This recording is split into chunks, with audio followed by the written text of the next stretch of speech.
thank everybody for coming to participate in today's peer-to-peer session. Last week, I gave a presentation on the growing commercial business playbook, and part of that session was staffing for commercial business. And so today, what we'd like to do is take a deeper dive into that. Yeah. Right now, in order to have everybody participate in the meeting, if you could take the time to make sure that you've muted your mic. We do have all the mics open today because what I want to do is give the ability for all the owners to ask questions. So if you could make sure you mute your mic. If you have a question as we go through this presentation, just type a question mark in the chat session. I will then ask you to unmute your mic and present your question or comment. And then once you've presented that question or comment, if you could mute your mic again. We just want to make sure that we try and keep this as quiet background as possible so we can have a good peer-to-peer session. But I did want to try, instead of having people just type questions in and me asking questions to Joe, I think it's better if owners have the ability to actually voice their own questions because they might voice it differently than I would voice it. So if we could follow this to participate, that would be awesome. If it does get really loud in the background and we do have to mute everybody, I'll let everybody know that, and then we'll revert to typing questions into the chat box. Today, we're going to talk about staffing for commercial business. The three topics that we're going to touch on today is dedicated commercial customer service reps, dedicated commercial technicians, and then also we will talk about commercial sales. Our guest speaker or guest owner for today is Joe McCabe. Joe, you can probably all see Joe on the screen, but give you a little bit of background on Joe. Back in 2016, Joe at that time was doing about 166,000 in commercial sales, and she had made the decision that she really wanted to try and get aggressive and really grow that commercial business. So she implemented some things over the last few years. And last year, her commercial revenue was 746,000. So she had a lot of growth over the last 6 years. 2017 was the first time that she assigned a dedicated commercial CSR. 2018 was the first time that she implemented a dedicated commercial technician. And then 2019 was the first time that she actually hired a commercial salesperson. Today, Joe has one commercial one commercial CSR.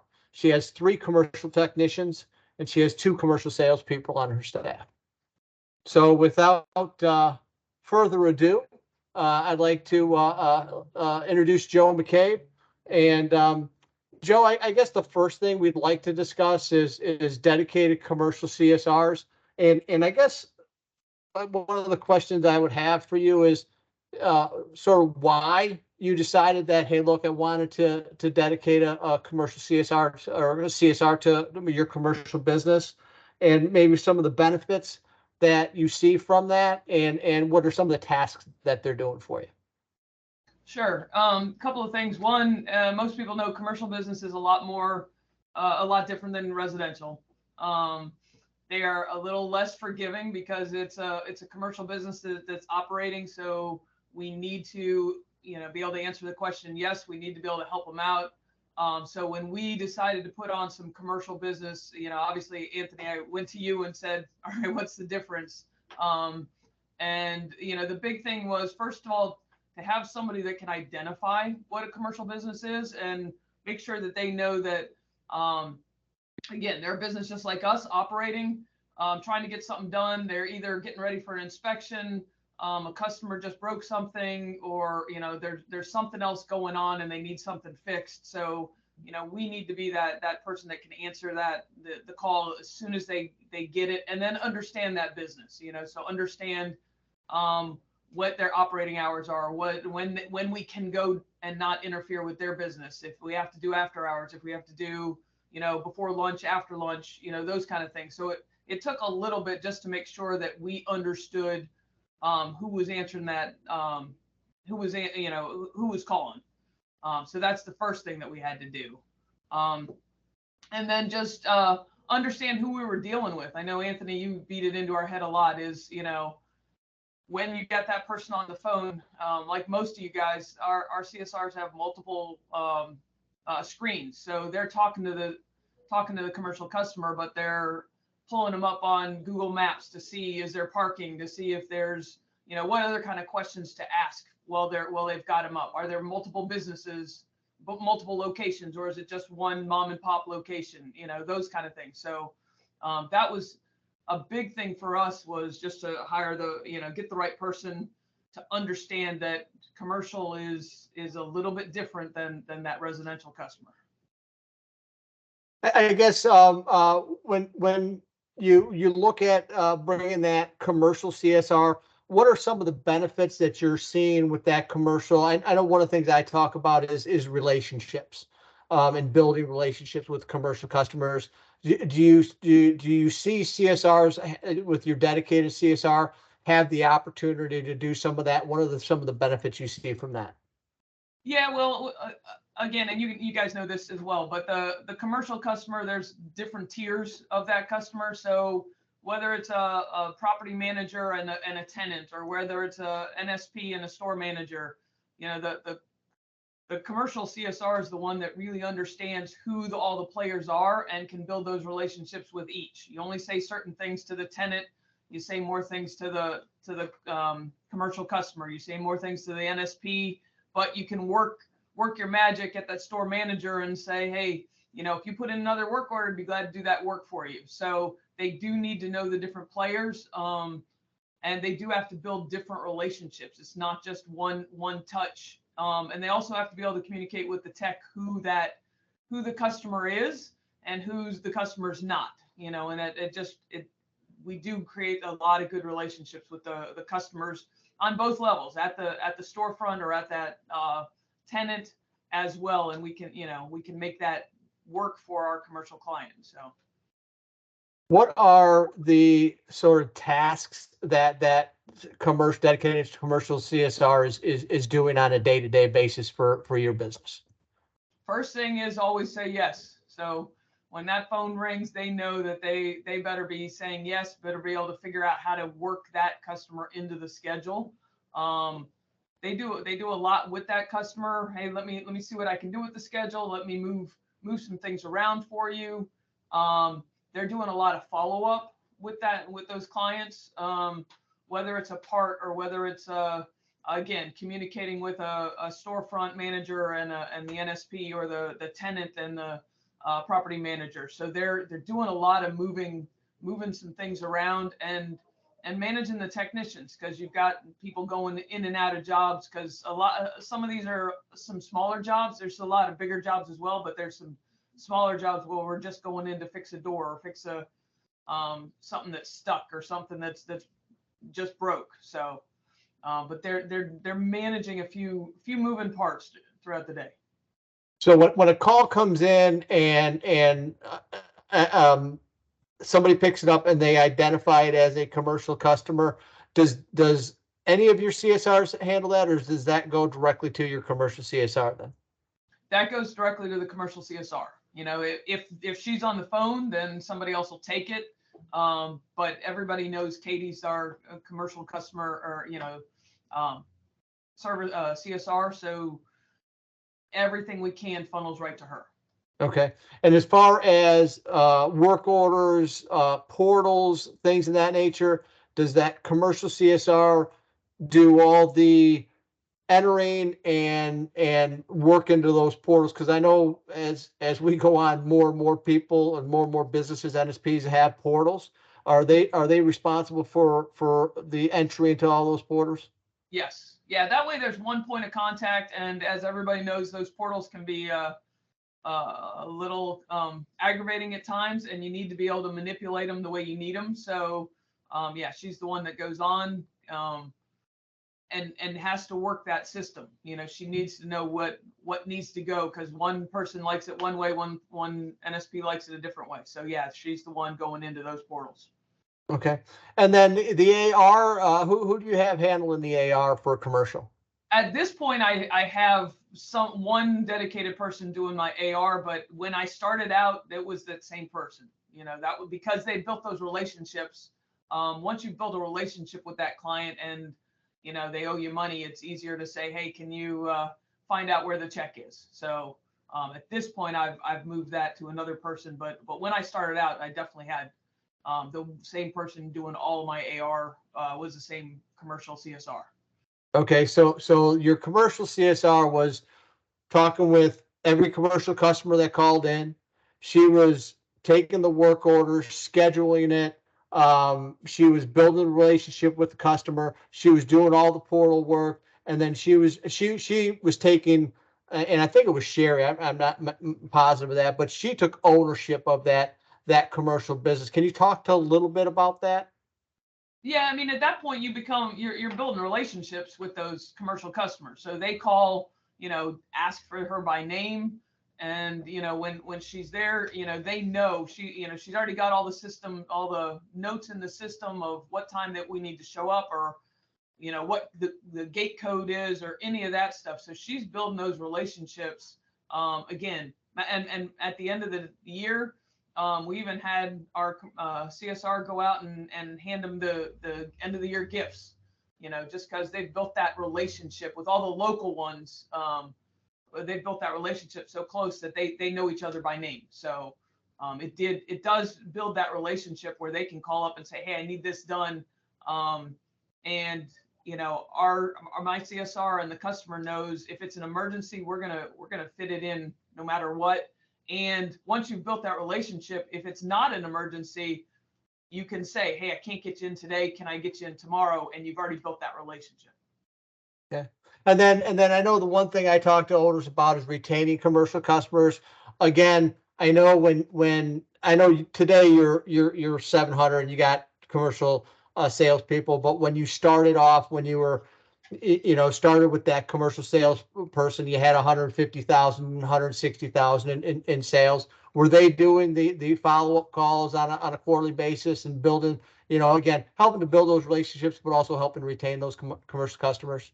Well, you know better off than anybody because you always use my list as what not to do. So usually when we started off, no, we weren't. We were good at putting people in our system if they called, whether they used us or not. But we were not good at following back up with those clients. And I know I've talked to several owners, even over the course of the winter, if the phones are down, you definitely need to be communicating with those commercial customers. We communicate with all of our commercial customers once a quarter. A lot of the times it's, just to update the point of contact, because people move, people change, people get fired, people move on, get hot and get promoted. So I know even just recently, we went through our whole list again, every quarter, and updated all the points of contact, because a lot of people have moved on, especially post COVID. All sorts of things have changed. We go around, businesses have closed or moved or whatever, relocated something. So you got to keep in touch with those commercial customers. So and it's a great way when you're slow to get more business by just reaching out to those customers. So okay. And I will tell you, we use everything we can to our advantage. When COVID hit, we use that as an excuse to reach out to them. Hey, do you need anything? Hey, what's going on? If our insurance is renewed, hey, just want to make sure you got our COI. If our license is renewed, that's another perfect example. Hey, we just renewed our license. Do you have a copy of it? So we use any of those things as opportunities to call the customer. Anybody have any questions regarding the dedicated commercial CSR? Or Joe, do you have anything that you'd like to add regarding that dedicated commercial CSR before we move on to commercial dedicated technicians? I would just say, one of the things we do start training our CSR is to start asking, when, again, I kind of talked about it, but look at the landscape of that location, so it all depends. If it's a high-rise building, if it's, in a mall, things that they need to be asking is what are their hours, That's great if the mall doesn't open till 10, then I can't get in that, that location. Or is there a security guard that needs to escort us? Or where's their parking? In some cases you have to park around back. So there's a lot of different things that as you get going, you start asking those questions about, or start focusing on that the commercial business more. Okay. A question that somebody did type in was, how do you pay your CSRs? Do you have base? Do you have incentives? Are you paying them any different than you are your residential CSRs? A little bit. I pay them hourly, so my range is somewhere between 14 and 16. The one that's been with me the longest, she's up to around $17 an hour. And then what we do is we bonus them based on hitting our revenue goals. So if we hit our commercial weekly revenue goals, she gets an extra $50, which is essentially an extra $1 an hour pay raise. So we do post the weekly commercial goals out there. And again, that's just one way that everybody contributes. Another question I have here, what skill sets are you interviewing for with a CSR? Or is it different than residential? Good question. And you caught me because we just moved on to the new price book and we're working on it. But honestly, it's somebody that wants to talk to clients and wants to build those relationships. So there are not a lot of different skill sets, but for the technicians, they're definitely different skills. For the customer, it's just, or for the CSR, it's more somebody who can understand a business and the importance of a business. A residential, they're upset because something just broke and they don't have a budget to fix it. Whereas a commercial client, they're scrambling. They need your help and they want you to get it, get them, just take care of it for them because they got an inspection coming up, or they've got, somebody breathing down their neck. So, or a regional manager coming in. So it's just somebody that really can understand the business side of the house, if that makes sense. Yeah, I think one thing that I know owners that I've talked to that have dedicated, it's really somebody that has that want, if you will, to own that piece of business for you. And they're comfortable in reaching out and doing follow-up calls to retain commercial customers. Things that you got to be organized. You got to be, you're doing some extra things that residential CSRs aren't doing. Sometimes, like especially when you start up with the ARs and things of that nature. I know there's a certain personality that sort of gravitates towards that, if that makes some sense. When I saw somebody post attention to detail, yeah, all you have to do is send a technician into a restaurant in the middle of lunch hour and realize that that's not the right person that you need answering the phones. And, because again, now you've got a ticked off customer, you've got a ticked off technician. So yeah, you really have to pay attention to those details because it affects our business and it affects the other business. All right. Awesome. Any other questions regarding CSRs? If you do, you could unmute and ask a question and then mute yourself back or put a question in and I'll call you to unmute. Or if you're more comfortable typing in questions, that's fine too. But I don't see any more questions. So let's move on to dedicated commercial technicians. I guess one of the questions, I think there's some different characteristics that you're looking for in commercial than residential. Can you talk a little bit about that? Sure. As far as, again, building relationships, first thing is they have to know when to talk and when to shut up, because this is, again, you're not sure where the customer is or who the customer is. You're walking into a waiting room. We walk into veterinary. We do a lot at veterinary services, and, somebody's walking in and, going through a bad time with an animal or something like that. You you gotta be alert of what's going on, what your surroundings are.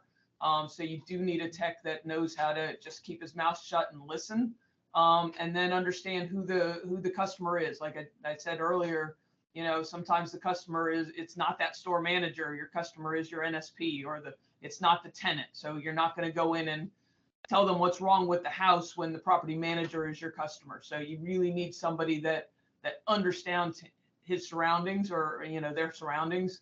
And then it says at first, one of the first things is that they're going to be a little different technical skills. Commercial doors are not residential doors, and if you don't know the difference, the techs, you got to have the right technician. And if you don't have a good technician, then find a commercial door vendor. They'd be glad to explain how to help you with commercial doors. You can bring them in so they can train your technicians. And light ballasts, we change a lot of the light ballasts, instead, not just the light bulbs. And if they don't know the difference, there's a big you're going to change a lot of light bulbs and realize it's the ballast after the fact. And ceiling tiles, how do you take down a ceiling tile and not get the ceiling tile dust all over the place without covering up everything? Last thing you need to do is get crap on people's computers while they're working. So there's a lot of different, again, similar tasks, but there's a few things that are different. The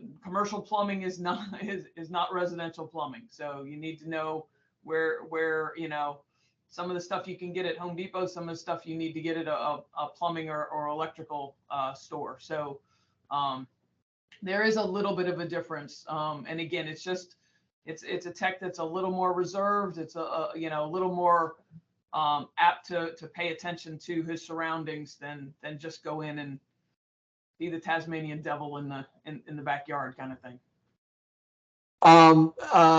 As far as when you look for a commercial technician, do you hire specifically for a commercial? Do you have different ads for commercial technicians than you do residential technicians, or no? I do, and we use words like building maintenance, facility maintenance, those kind of words, like you put up on your screen, the commercial doors, that kind of stuff. But the big keywords are facility maintenance or building maintenance managers. I try to steer clear. Some of those think they are more towards HVAC, so we try to steer towards hey, I need somebody with good carpentry skills, and good just all around, as you put on the slide, good personality, just somebody that can build those relationships with that client, listen to them. The other thing you need is somebody that can look around. You're there to fix something, but they got to be able to build that relationship and say, hey, while I'm here, I noticed that the back door is not working right. You want me to fix that? So just, again, a commercial customer, it's a little bit easier to spend money because they want to keep the business running, versus residential customers might be a little tighter with their wallet. You can go in and say, hey, there's this while I'm here. Let me fix it for you. And you can always offer good ideas for the client. So just, again, guide needs to be personable, to be able to build that relationship and pay attention to what's going on. Yeah, I know when we were talking about this, one of the things you mentioned was, if you're going in and you're doing work for an NSP, and you can't go to the restaurant manager and go, hey, by the way, would you like me to? You've got to go to the restaurant manager and say, hey, look, while I'm here, if you'd like me to, you could reach out to the NSP and ask them if you'd like, that, hey, look, I've got this guy here and I need this done, so that they can give you another work order so that you can do that while you're there. And you just need to teach that technician how to do those and know the difference between a direct commercial customer and working with an NSP. Correct. And they can definitely, once the tech knows the system, he can say, hey, you know what? If you put in another work order, I'd be glad to take care of that. Just submit that work order, let them know you want us to do it, and they can do that. They'll put in a work order and request Mr. Handyman to take care of the work. So absolutely. A question that just came in. Do you have different rate for commercial hours, or projects, And then do you, what's your before and after hour rates? So my regular rates are the same. I have the same rates for residential and commercial. After hours is time and a half. And we actually just this year, and I know this may be too early for everybody, but we just now put on an emergency rate. So if somebody needs me emergency, we charge time and a quarter. And that's during normal working hours. But if they say, hey, I've got an emergency, can you come out right away? We charge time and a quarter for that. So we just started that this year, but again, regular rates the same, but it's time and a half after hours, and then time and a quarter for emergencies. So. And do you do any minimum after hours? Do you do a 4-hour minimum, 8-hour minimum? I'm just curious. I know some owners do. I didn't know if you did or not. We do not, but typically our after hours is at least 4 hours or 8 hours overnight anyway. So very rarely is it less than 4 hours. Okay. That was the same question about residential, and you charge your NSPs or commercial customers the same rates as residential. I just want to make sure that. Yes, correct. Okay. What other things do the commercial technicians do that maybe your residential technicians don't do? Especially working with NSPs, NTEs, things of that nature. They're really good at estimating on the fly. And again, because when you get out there and, a lot of the commercial NSPs, there's an NTE of $150 that doesn't cover a lot. So they're good at understanding how long it's going to take to go to the store to get the part, how long it's going to take to install it, setting up everything, whether they have to walk, a half a mile in the parking lot. So they're really good at being able to adjust for that not to exceed on the fly, and then being able to talk to the client and increasing that our NTE. And do you have your commercial technicians call NSPs directly to get that increase, or are they still going through your commercial CSR? For now, my commercial CSR does most of it. Depends on the technician. If it's a brand new technician that we're training, not usually. We'll usually have them call the office. If it's somebody who's been with us for quite a while, we're comfortable with them calling. They can go ahead and call the NSP. Okay. Can you talk about flexibility?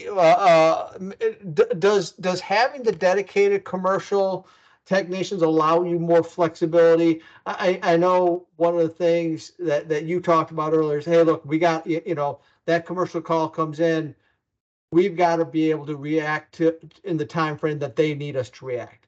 Does having those dedicated commercial technicians, does that allow you some more flexibility? Yes, and again, for the commercial ones, you do need somebody that is willing to work a little later, because we'll get a call that, somebody locked themselves out of the thing or can't lock their door and they've got to close up, so a technician does have to stay late. So we do have a couple of dedicated technicians that I can call and say, hey, can you swing by? I know it's going to be 5 o'clock at night. Can you swing by and take care of this door for them? And the other thing we talk about is after hours.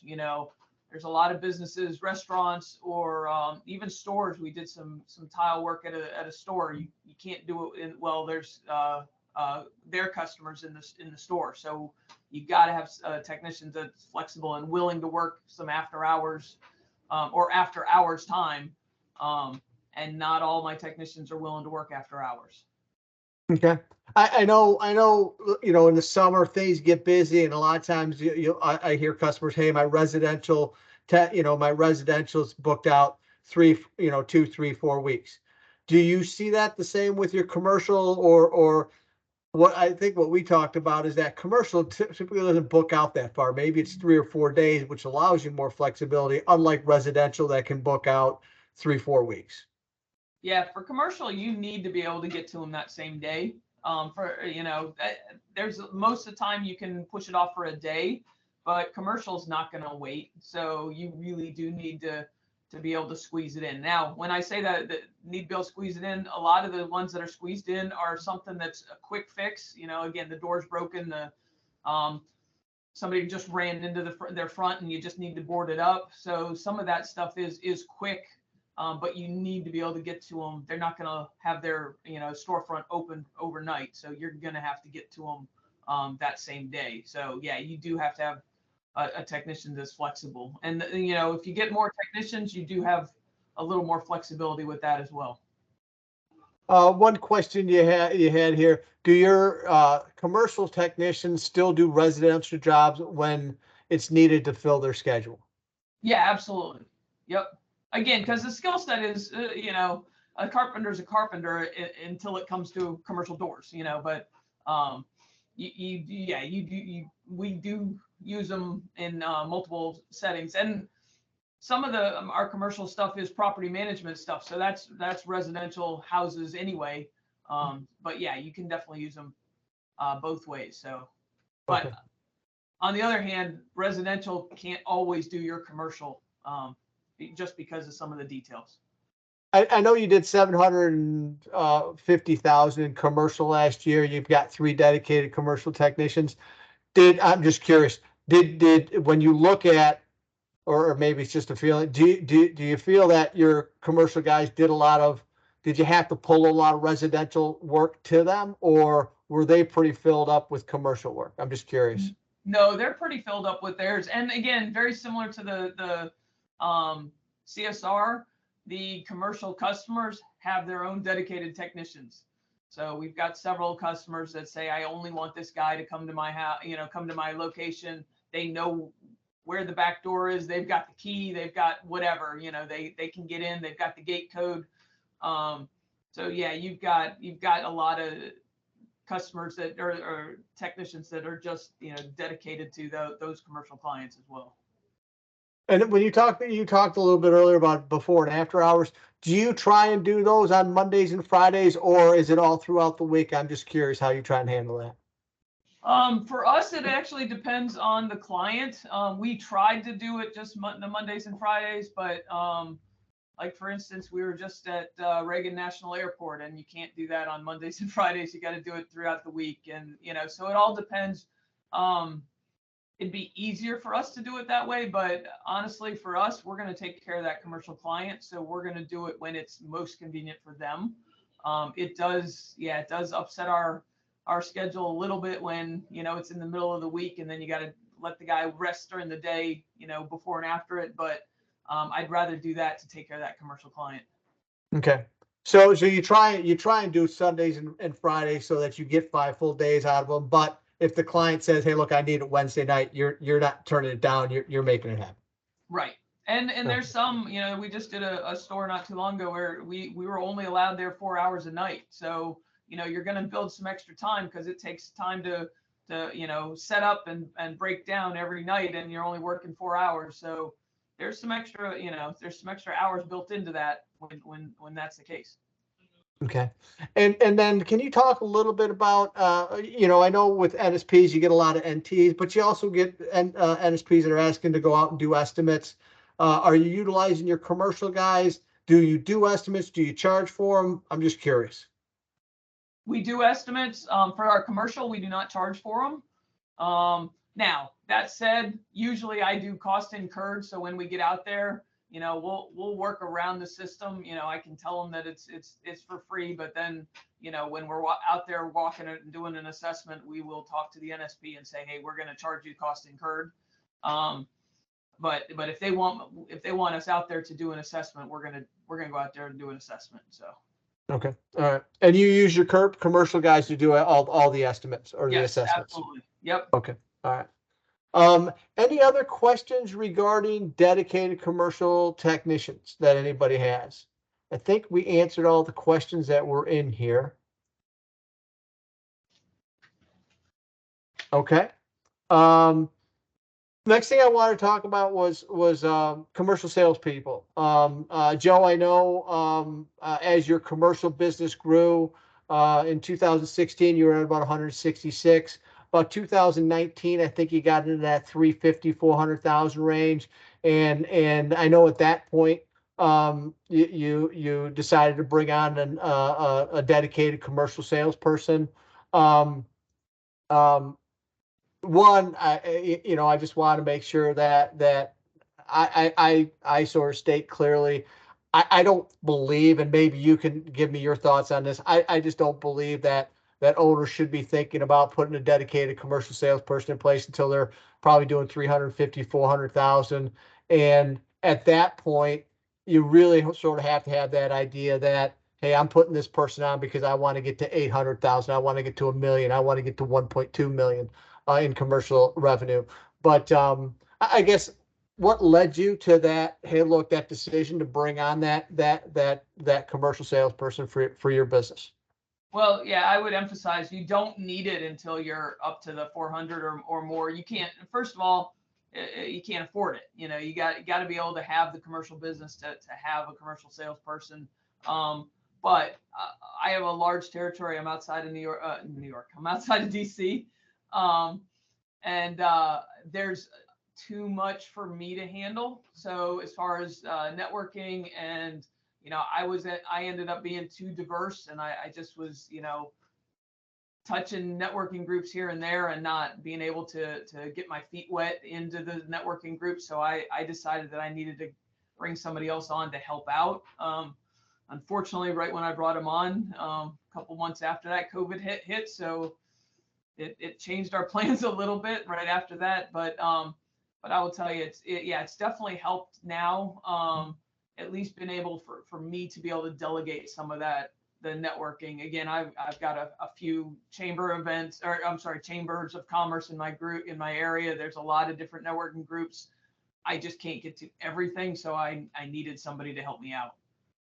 I guess when you look at your commercial salespeople, I know you have two now, and actually looking at possibly bringing on some more. But what are the day-to-day things that they're doing for you, or what are the day-to-day tasks that they're performing as far as commercial sales? So first of all, they've taken on a lot of that role of reaching out to our commercial clients.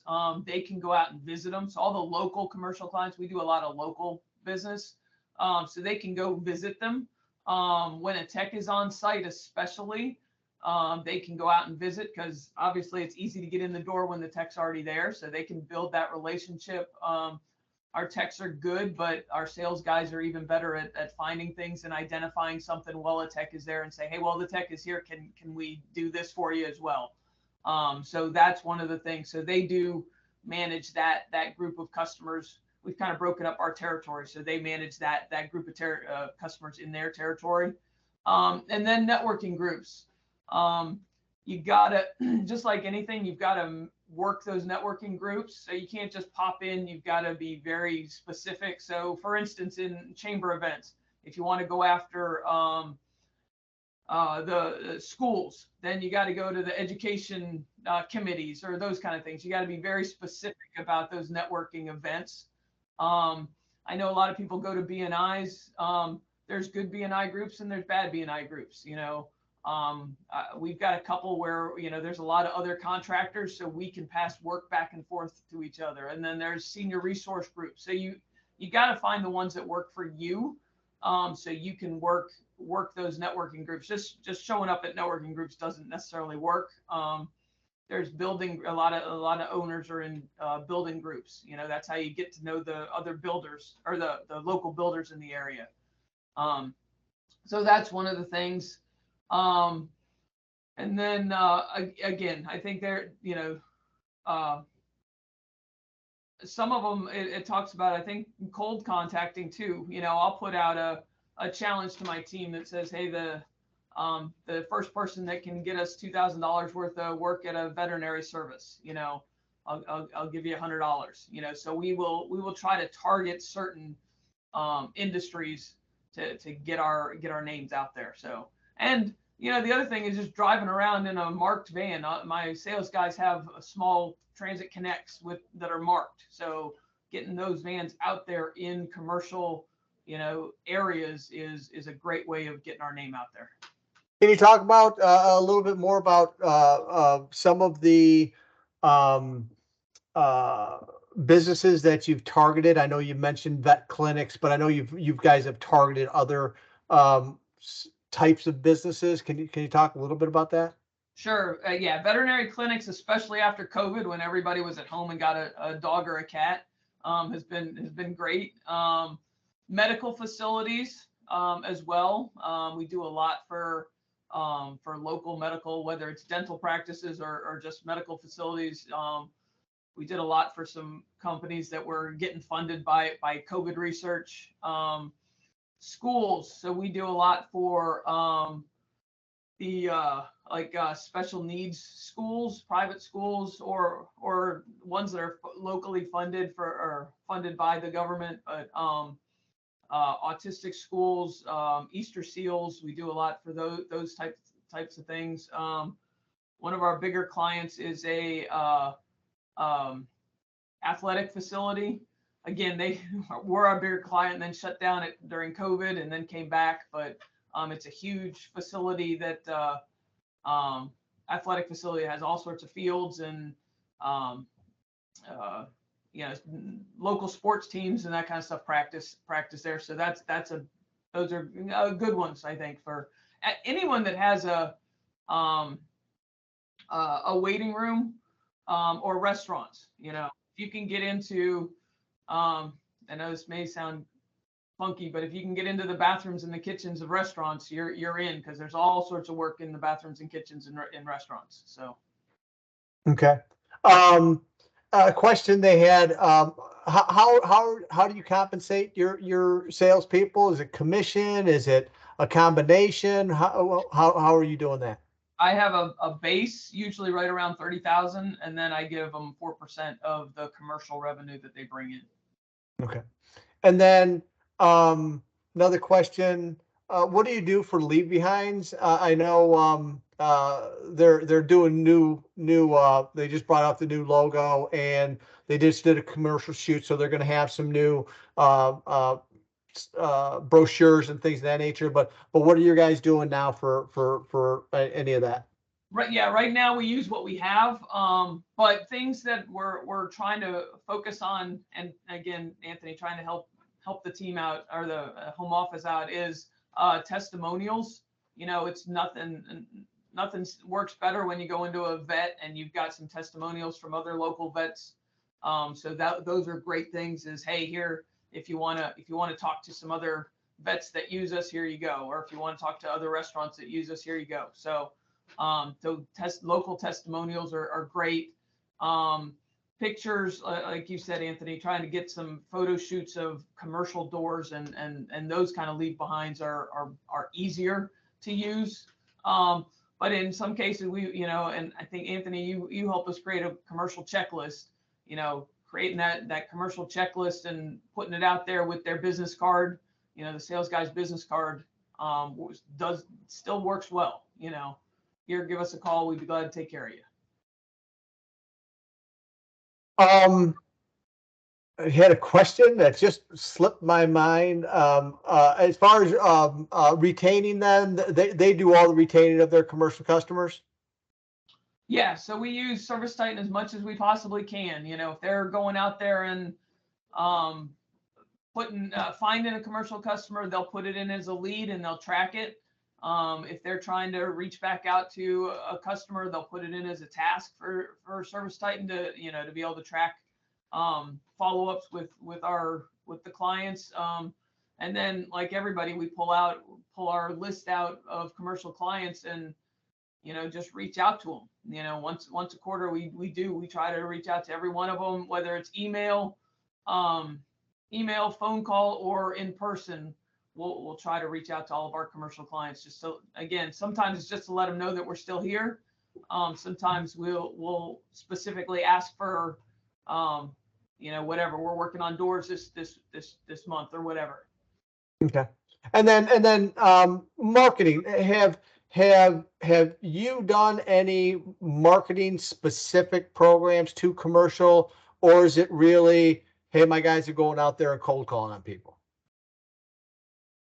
We have tried to do some specific marketing, but as far as keywords, what we've found is typically A restaurant is not going to go in and say, I've got a commercial door. They're going to say door repair. So it's pretty much the same. Now, we have done some stuff on our website where we've, highlighted some of our commercial projects and tried to put those keywords in for SEO and that kind of stuff to be able to generate a little bit more.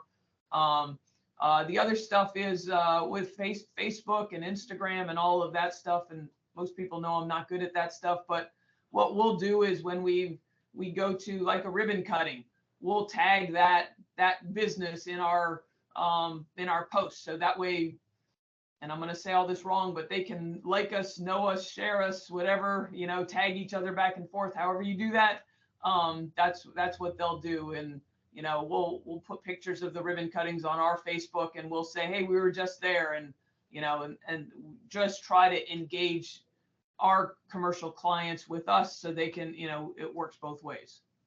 Okay. All right. So you don't have any specific marketing type program. You do some SEO or things of that nature, but most of their customers are found by either research and cold calling. They're knocking on doors and going to meet people and, hey, introduce themselves and hey, look, we'd like to help you out. Yep. And a lot of it's networking. We're doing a lot with the Rotary groups and, the chambers and those kind of things. There's a senior resource group that, we work with a lot of the assisted living facilities. So, and those most of these groups are everywhere. So you just have to look them up and they're in your local area. Okay. All right. Great. That's all I had. Is there anybody else out have any questions that you have for Joe on any of these topics? Okay. I think I got all the questions in. I want to thank everybody for participating in the conference call today. Our next conference call, the second peer-to-peer session will be next week, same time, Tuesday at 2:30. Our guest speaker for that session is going to be Kyle Johnson. And the topics that we'll discuss in that meeting will be managing work orders, pricing, scheduling, accounts receivable, registering with NSPs. So look forward to everybody participating. I hope you guys found this helpful. And I really appreciate everybody's taking the time out of their schedule today. And Joe, I really appreciate you sharing all of the information that you shared today. I think it's really helpful. And hopefully owners, if they're getting to the point where they might have the opportunity to implement some of these dedicated CSRs or technicians, that might be something that they want to take a longer look at and maybe implement into their businesses as well. But really appreciate you taking the time today. Thanks, Anthony. It's been great. Thanks, everybody. You guys have a great day.